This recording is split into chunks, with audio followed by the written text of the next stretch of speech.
By the middle of the 18th century, two distinct explosions were beginning, one of machines and one of ideas.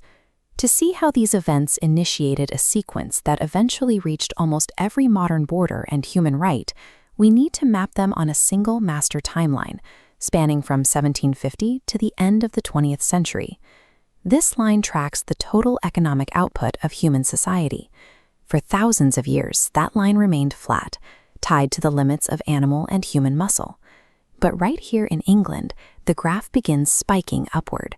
This is the Industrial Revolution, where new manufacturing methods began generating wealth at a volume never before seen in history. This is a vintage beam steam engine. By utilizing coal to produce massive amounts of steam, engines like this provided a constant mechanical power source that operated independently of the weather or the seasons, allowing factories to replace manual labor with gears and pistons. While this shift created immense fortunes for the factory owners, it also collapsed the traditional cottage industries that people had relied on for generations.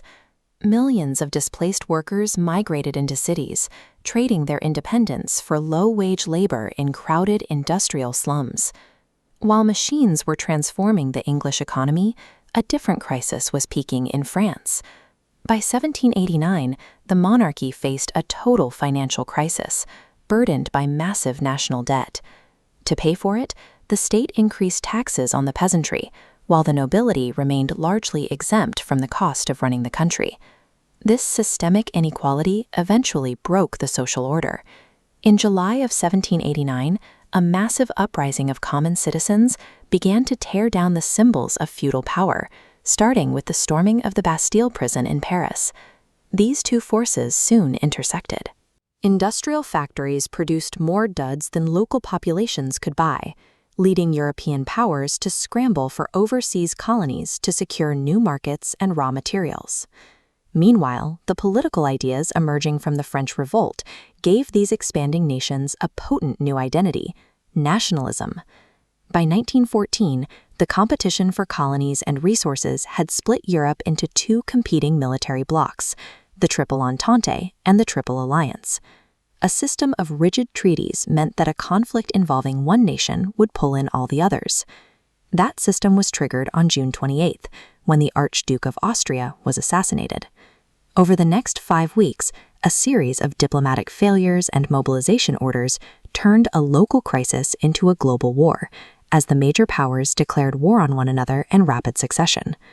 As the war dragged on, the pressure began to break the Russian Empire from within. Driven by extreme social inequality and war exhaustion, the Russian monarchy collapsed in early 1917. In November of that year, Vladimir Lenin led the Bolsheviks to power. They abolished private property and nationalized the country's entire financial system, creating the world's first socialist state and a direct alternative to the capitalist model. When World War I ended in 1918, the victors met to draft a punitive peace. The resulting Treaty of Versailles forced Germany to accept total responsibility for the war, stripping away its territory and imposing massive financial reparations that its economy could not sustain. Consider the state of Germany in the years that followed. Its economy was in ruins, its borders were shrinking, and its national pride was shattered. What happens when a population is pushed to this extreme? That economic humiliation provided the opening for Adolf Hitler and the Nazi Party. By rebuilding the military and promising to restore lost territory, they pushed the world back into total war by 1939. The sheer scale of the destruction in World War II forced the world's remaining leaders to rethink global security.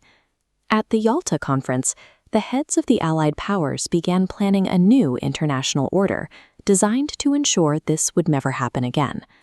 While 1945 saw the birth of the United Nations, it also marked the start of the Cold War.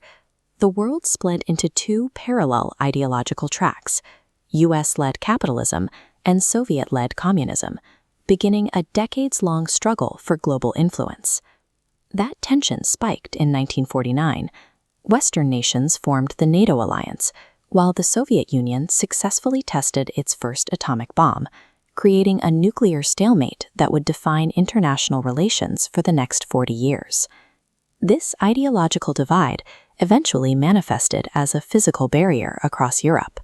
The Berlin Wall became the most visible proof of the Iron Curtain, literally separating families and political systems with concrete and armed guards. In the Southern Hemisphere, a different struggle for rights was unfolding. South Africa established a system called apartheid, which enforced a legal structure of racial segregation and exclusion alongside the global events of the Cold War. Signs like these were found across the country, marking the physical boundaries of a system that denied the non-white majority their basic social and political rights, excluding them from the very institutions of the state. The Cold War track finally ended in 1991. Internal economic failures led to the collapse of the Soviet Union, resulting in the reunification of Germany and a total redraw of the map of Eastern Europe. Looking back across this timeline, the connections are visible.